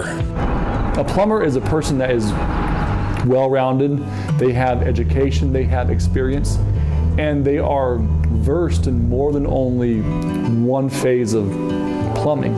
A plumber is someone that has experience in all three phases, and they understand how all three of these plumbing aspects work together as well. Was in the heating and air conditioning business for approximately 30 years and then retired in 2021. So I came out of retirement because I'm very big on taking care of our local community. The most satisfying part of my job is when I know that I've done the right thing for the customer, taking care of the customer's happy, and when I walk out the door that I'm not afraid to put a sign out in front of their house that says, "This job was done by Chuck Thompson, Classic Plumbing and Air." Visit them at classicplum.com.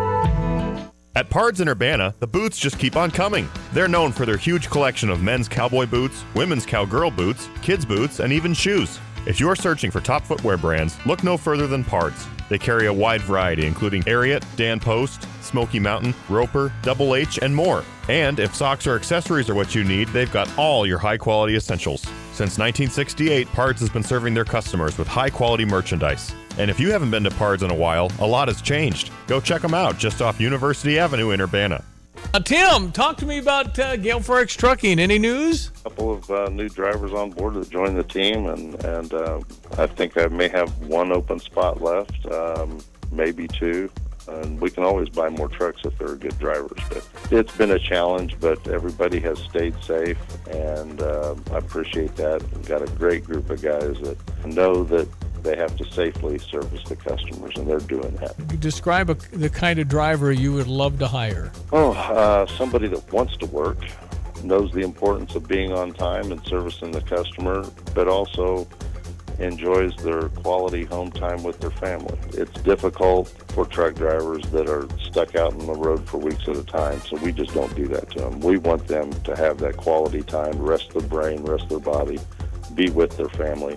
That's real important to us. How can people reach Tim Onstock? They can get me at TIMO@GFTLOG.com. Is the plumbing in your home driving you crazy? From leaks to drips or remodels, Dogtown Heating, Air, and Plumbing has you covered. Voted CU's #1 plumbing company, and there's a reason. Treating all customers like friends. Backed up sewers, clogged drains. Call today. Dogtown Heating, Air, and Plumbing, 217-841-4728, or visit dogtownheatingandair.com. Dogtown Heating, Air, and Plumbing, your home's best friend.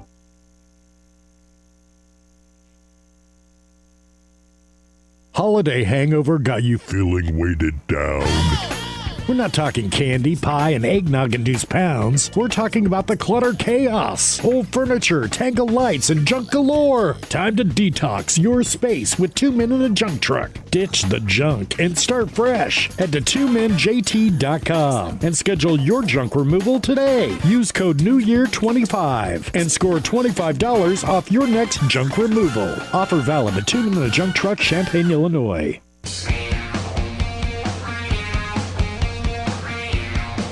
Hey, let me tell you about Busey. As the needs of customers grow, Busey continues to expand its digital footprint, allowing you to bank when and how you want, whether it's personal or business banking, opening an account, or requesting an appointment. You can do it all from the convenience of your home with Busey's eBank, their online and mobile banking tool. Check balances, view transactions, transfer funds, pay bills, and more. You can get their mobile app going to the App Store or Google Play to allow you to deposit checks, provide travel plans, and analyze spending habits. You can also go online and open an account, save a trip to the bank, and apply for a new checking or savings account online. You can also fill out applications for personal and recreational vehicles as well. Want to request a chance to get an appointment and avoid standing in line? Go ahead and do that online as well. Skip the line, schedule an appointment, personal checking or savings account, mortgage, wealth management, all of that. Questions about how to bank from the comfort and safety of your home, call 1-800-67-BUSEY or visit one of their many convenient locations. Busey, member FDIC.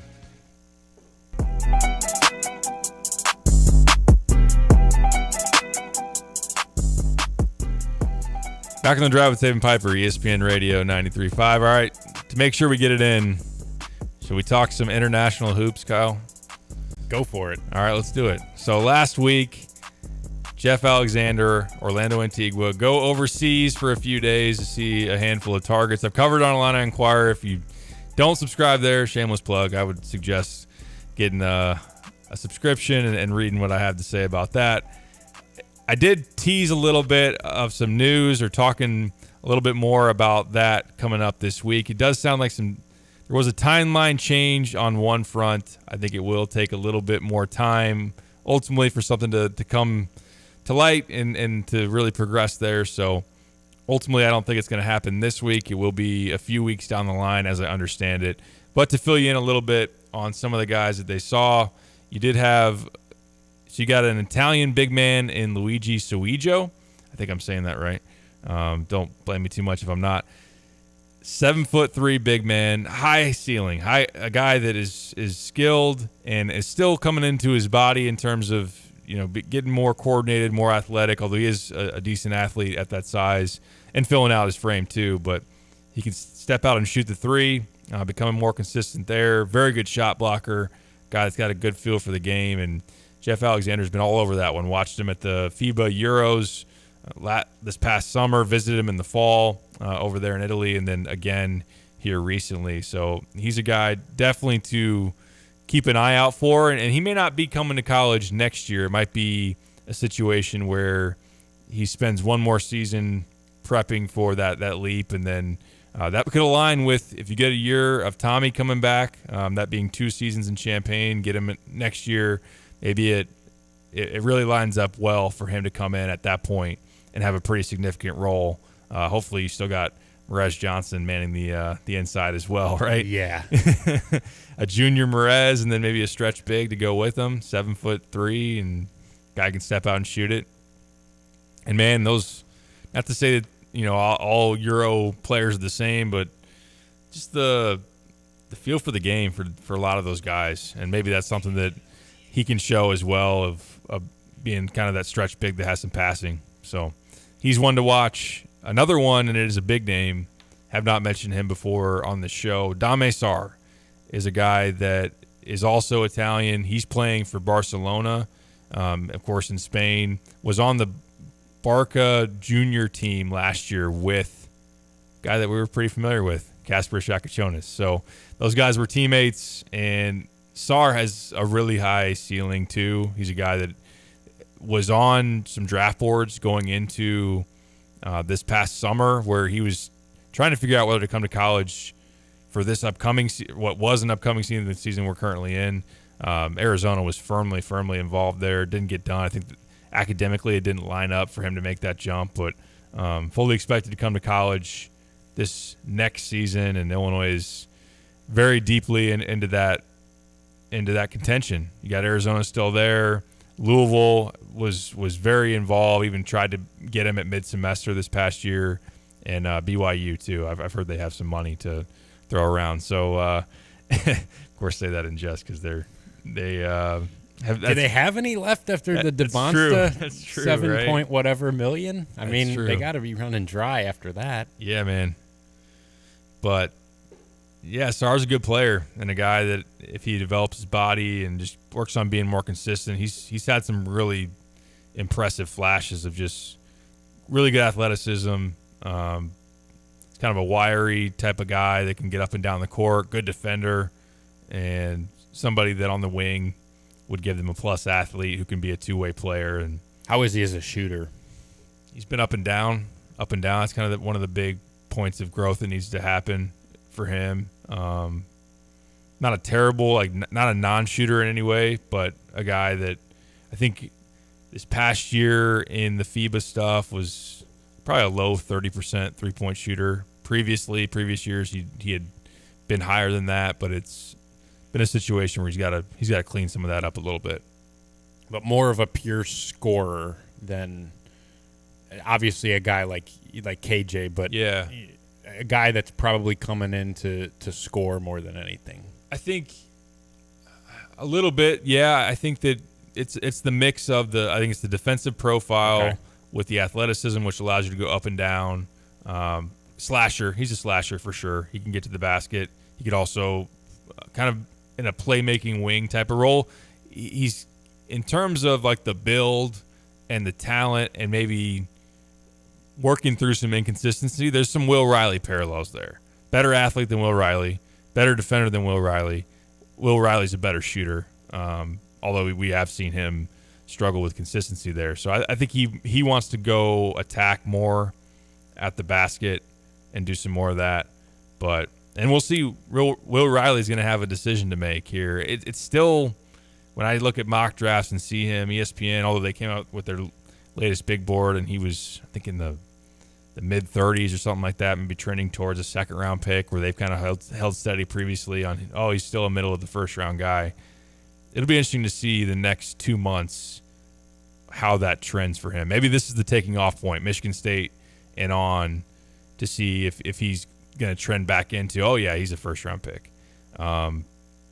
If not, then he'll have to figure out whether he's going back to school and what that whole thing looks like. So I think Sarr, especially if Riley were to move on and go to the next level, could be a nice replacement for him. And do you expect that Sarr is somebody who can make a pretty instant impact, or is he somebody who's probably going to need to develop a year or two? That's a good question. I think that he probably profiles as a guy that you'd expect to come in and play a lot early. But in terms of the impact part, I think you're just comparing it to the fact that the two guys you got from overseas this year are maybe the two best players on your team. Is that something where you lose Kasparis and you feel like he can slot into a starting role right away, or is it probably going to be a little bit more of a developmental process for him? It'd probably be more developmental. That's what I figured. And it'd probably be more of, it wouldn't be the offensive consistency that you're getting out of KJ. Now, I think, of course, right? Yeah, it's going to be really hard to get another guy like that. Maybe not even in the same stratosphere. Like he's a guy that could do some really exciting things, and I do think you'd love the defensive impact on the wing, along with just some of the other feel for the game stuff. And not to say that he can't score, he can. But I think that would be interesting to see how it plays out. It is hard to gauge, admittedly. Like, you're not as familiar with these guys as you are with those that are playing in the AAU circuit, who you get a lot closer looks at. And he's right now on the top tier Barcelona team, but he's not playing very much. He's buried in their rotation, and they've opted to have him play with that team versus play with maybe a different squad down the rung that would maybe get some more run with them. So those are two guys. There's more that I wrote about. Jonas Boulefa from France is another one who took an official visit to Champaign a month ago, and he's 6'9", good shooter. He's kind of, it seems like for Illinois, who's maybe going to have a limited amount of scholarship spots. We'll see how that all plays out. There's always attrition. KJ's going to be gone. We know that. Would you rather have him as a 18-year-old or Ben Humrickhouse as a 23-year-old? I would venture to say right now that Ben would be the answer for Brad. And Ben for sure has another year, right? Like this. Yeah. This decision is definite. Yep. With the junior college stuff. Yeah, it's going to be interesting to see. I mean, it's hard to pass up a sixth year or fifth year of a guy that is proven versus an unknown, as we've seen here recently. And that would be assuming that Ben wants to spend another year in college, but if he's going to make anywhere close to what he's making this year, I mean, that's probably, I don't know the exact number for Ben Humrickhouse, but if it's $500,000, I wouldn't be surprised. That would actually be in the range of my guess. That's a nice chunk of change there. That's pretty good. That's pretty good. It's pretty good, right? So why not for one more season? You probably won't make that again in your professional career in a year. But this international stuff is becoming like a legitimate pipeline for Illinois to where you can almost expect that they're going to at least scout and feel out their options every year to see what they can do, because it just feels like there's been such an emphasis now. Do you expect that to be the case moving forward? Every year you're going to be hearing about international recruiting efforts? Absolutely. Yeah, I mean, there's a lot of talent out there, and getting a chance to see them in FIBA, where you're having like the World Cup, you'll have, as far as the FIBA U18 World Cup, you've got the Euro tournament, where you're just seeing a number of different countries and getting exposure to those guys. And Jeff Alexander's been really the point man of going over there a lot and developing good relationships with agencies and with just influential people in that scene. That if you're not doing that a year ago, 2 years ago, you're probably not in a position where you can say, yeah, you know, that KJ, yes, money is a good way to be able to step up and say, we've got this in NIL, and we'd like to throw that at somebody that is getting a decent amount of buzz after what they did in the spring. But to have the connections, and someone like KJ is going to pay it forward in terms of guys overseas, doesn't have to just be Lithuania, are going to look at Kasper Shakachonis as a Euro going to college basketball and then going to be a top 5 NBA draft pick and want to be like him, and then notice that school when that school comes calling to them. Like Thomas Lovavicic too. I mean, what he's doing now as a big man and playing his way. He was nowhere on NBA draft boards, or at least in terms of big boards and mock drafts, and now he's ESPN recently had him at 50, I think. Really? Something like that. So I would still think he'd come back to college for another year, then go in the second round, but he's improved his stock and notoriety in a big way. Yeah, there's no question. I mean, talk about KJ being the ultimate selling point, especially if you find another lead guard from overseas and say, here's the blueprint. This guy's an All-American candidate, year one. Ask him how his experience was here. Yeah, that does a lot for you. That's the thing still, Kyle. We talked about this a little bit off the air. Why not just voice this kind of the same thing? I find myself, I mean, this season's been awesome to cover. This team has people thrilled, and it's never, when you look at recruiting, it's never like, well, when you talk about it, then you're just, you know, taking this year for granted or trying to look towards the next. But I am thoroughly intrigued in what the KJ role, or I guess just say who they're going to try to get for the KJ role, because obviously he's not going to be here, and I don't think it would be you just slide Kyle into the on-ball primary guy. I think they would. You try to sell what KJ did, and you play 2 ball handlers like you have. I almost wish I had a name. I don't know what that name is. You don't know yet who all is going to be available in the portal. I don't currently think that guys that have come up on my radar as far as Euro guys that I haven't seen, okay, he's the next one that they're expecting to come in and just take the baton from KJ and be the same role, same impact guy. I don't know who that is yet. Does feel like the blueprint you would want is get as many guys back as you possibly can from this team. Obviously, Kylan, Trey, Morez, Tommy, Dre. You absolutely will if he wants to come back. And then you feel really good about that, but you want to go big game hunting for that one piece to replace KJ in the portal. Instead of going out there and putting a whole new roster together, it'd be different than what Illinois has done here recently, but it'd be, hey, let's get as much money as we can together to go big game hunting, numbers 1 through 5 in the portal, in terms of lead guards or leading scorers. We're going to go after those guys and see if we can get that next star with our foundation coming back, and that's really all you got to do. Maybe fill in one more bench guy. I don't know if Wagler, Lee will be ready to play big minutes next year. You can answer that better than me, but probably don't want to lean on that a ton. Wade says Will Riley in terms of the KJ role. Like, they're different players, obviously. Could Will Riley as a sophomore be more ball in the hand type of guy? You'd imagine that he would. You'd imagine if to get him back, you'd probably have to sell that to him, right? Sure. Yeah. You don't got to tell him he's your point guard, right? No, right. But like he's you're more our number one playmaking, option. Yeah, type of role. Would you feel good about that heading into next year? It'd be a gamble. I mean, I'd want sophomore Will Riley on my team. Oh, for sure. Absolutely. I think he'd be a stud. That's not the question at all. Right.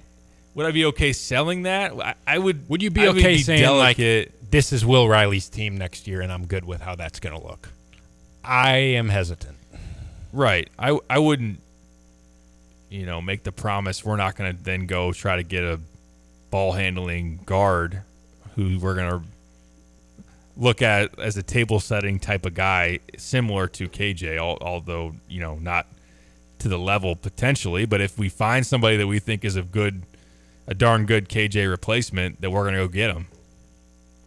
That I wouldn't make the promise that we wouldn't. Brad's operated that way for a while, yeah. Yeah. If he sees the right opportunities and take it. I think really the last 2 months of this year will tell us a lot about Will Riley's future because, if he plays well enough to where you do feel like, hey, sophomore Will Riley, that guy, ball in his hands every time down, I feel really good. He probably won't be back because that means he'll have looked really good here and he's gone. That's true. If he, that's the thing. If he comes back, it's probably a situation where he has struggled, and we've seen a lot of what we've seen here recently play out the rest of the year, and then you're projecting and you're saying, we need a big jump from him next year, and that absolutely is possible for a guy that coming into the year was a projected lottery pick and a 5-star recruit. But that'll be very interesting how that plays out in terms of how confident are you in handing the keys to Will Riley, not necessarily from a lead, point guard playmaker perspective, but just from number one scoring option. A lot of our offenses ran through this guy perspective, because I don't think you could really comfortably say today that you feel great about how that would look without some real improvement from Will. Yeah, no, I would be comfortable in trying to make him be a feature guy next year. But yes, what does that look like? He would have to hold up his end, of course, and growing the consistency of his game, the physical part of it too. I think he could be really, really good next year. But it would not, from my perspective, and I would totally expect Brad to not shy away from trying to get kind of a bigger playmaking guard again, in kind of in a bit of a KJ mold, or just somebody to go next to Kylan, because we've seen Kylan be better as the secondary guy in terms of playmaking and play with another ball in hand guard and not just be the primary every time down type. It does feel like, though, Will would profile as a very obvious and confident second-year breakout, huge jump candidate. Because really it's, get a year of experience under your belt to where you're really figuring out the college game, the speed of the game, what moves work in certain matchups. And just for a guy like him who's such an individual shot creator, I think just a year of playing will do a lot, but also just the physical part of it. One more year of putting on weight and getting stronger and building his body, and I think that could make all the difference in the world to where it's a completely new player as a sophomore. Like, I think he's a guy that profiles as he could come out, and just the jump that he could take if you got him back for his sophomore year could be pretty staggering. Big time. Absolutely. Chase asked Ty Rodgers in the KJ role. No. I wouldn't do that, no. Like to have Ty on next year's team. Think he could be useful. Not in that role, though. No. In a previous era, I know we're due for a break, I wouldn't do this. And there's no inside info attached to this, but because everybody is operating on an ability to move across the college landscape, everybody's on an opt-out. And if it was pros, which we were talking about, like, hey, this guy could hit free agency. This guy could go this and do this and that, and maybe he becomes available. Then you obviously talk about it. John Blackwell? His father played something at Illinois, didn't he? Glenn Blackwell was a captain on an Illinois team number of years ago, obviously. Illinois didn't recruit him coming out of high school. His hometown's in Michigan. He's putting up 16.5 a game, 5 rebounds, 2.5 assists. I don't know that he's a 6'4" guard. I don't know that he's like the playmaker that that quantifies as a KJ replacement, but I'd be interested in what that dude would want to do after this year. Good call. I don't know. Would you be comfortable with a lineup of? And again, there's no inside info here. This is me just totally speculating. Maybe that's reckless. I'm just having a conversation. Kylan Boswell, John Blackwell, Will Riley, Benham Rickhouse, or Trey White, and Tommy. Yes, I think that team would be a top 10 team in the country. I like that. Wes says, tell Braden Smith, give me a price. He is not leaving Purdue. No, I mean, he's going to break no. the all-time assist record there and maybe be the best guard to ever play at Purdue by the time he's done. Yeah, right. There's no way.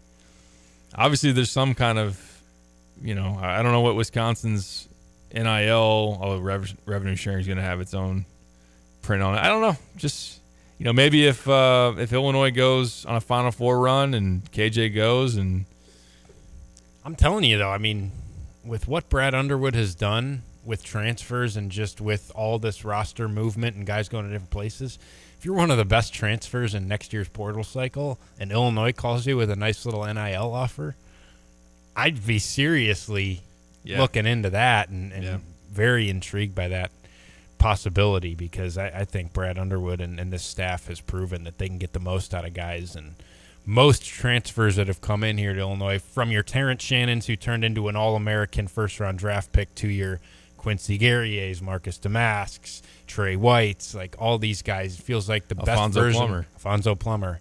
Best version of themselves has come at Illinois as transfers, and I think Illinois would do just fine in the portal waters if they needed to big game hunt for a star level player like a Shannon again. I would imagine so. All right. Predictions for Illinois and Maryland coming up next. Stick with us for that. It is The Drive. You've set your financial goals. One kid plans to go Big Ten, the other Ivy. Your bucket list includes seaside sunrises and sunsets on the slopes, or perhaps a second home away from it all. Busey Bank can help develop the right investment strategy to take charge of the years ahead. Busey Bank, building business, growing wealth since 1868. Proud to be the official bank of the Fighting Illini. Member FDIC.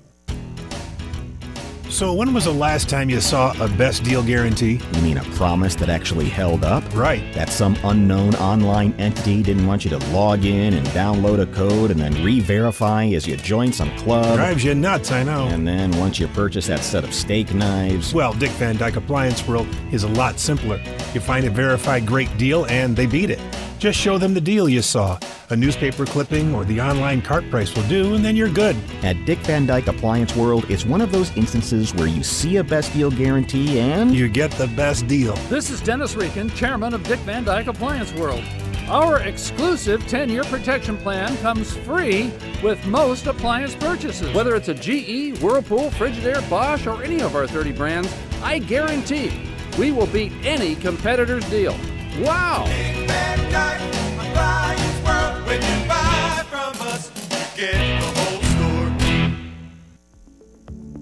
In 1925, a small plumbing company began its journey in Urbana, Illinois. Over the decades, the business grew thanks to hard work and great people. In 1966, things changed when Dave Reichard, a veteran, met veteran Ken Asklin, who was an architectural engineering grad from Illinois. The two realized their shared vision for excellence. Their partnership took root, and in 1975, the name changed to A&R Mechanical. With Dave as president and Ken as vice president, A&R Mechanical expanded services, becoming the go-to full-service contractor for all of Central Illinois. A&R went from a plumbing-only contractor to a full-service mechanical contractor with their own sheet metal shop. Today, A&R is a plumbing, heating, ventilation service company with the same excellence in customer service as they provided nearly 100 years ago. Design, build, and maintain. That's what served A&R Mechanical for nearly 100 years. Find them at Lincoln and Kettering in Urbana or online at ar-mech.com.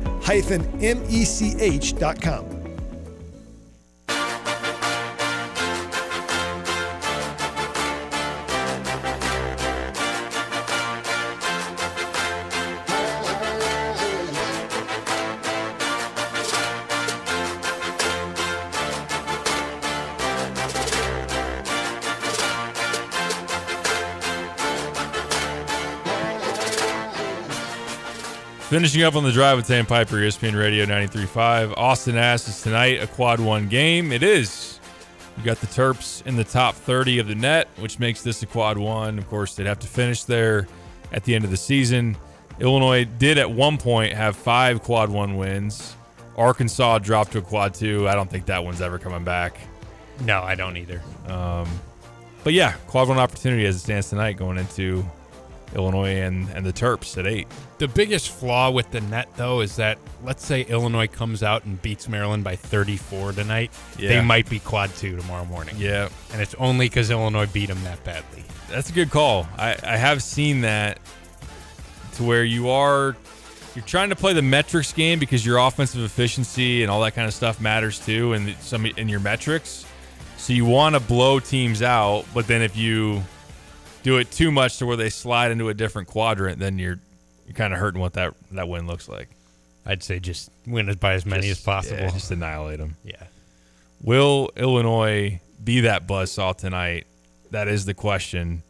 A couple other things that we haven't hit on. We've talked about Gillespie. He's had a really nice stretch here.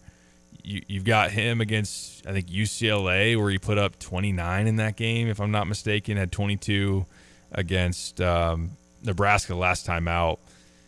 Really has taken on like a Jameer Young type of role, although he's been a better three-point shooter. He's a quick guard off the dribble that can break you down, but really wants to hurt you primarily as a three-point shooter. And that's something with Kylan's got to be able to get through screens and take away that space so he can't rise and fire. He's going to be looking any semblance of space. He'll not be unafraid to get it out. I mean, he's putting up about 6.5 3-point attempts per game. All three of their guards are taking threes at a pretty good clip in terms of the amount that they're looking to score. And Selton Miguel, the transfer from South Florida, is making about 39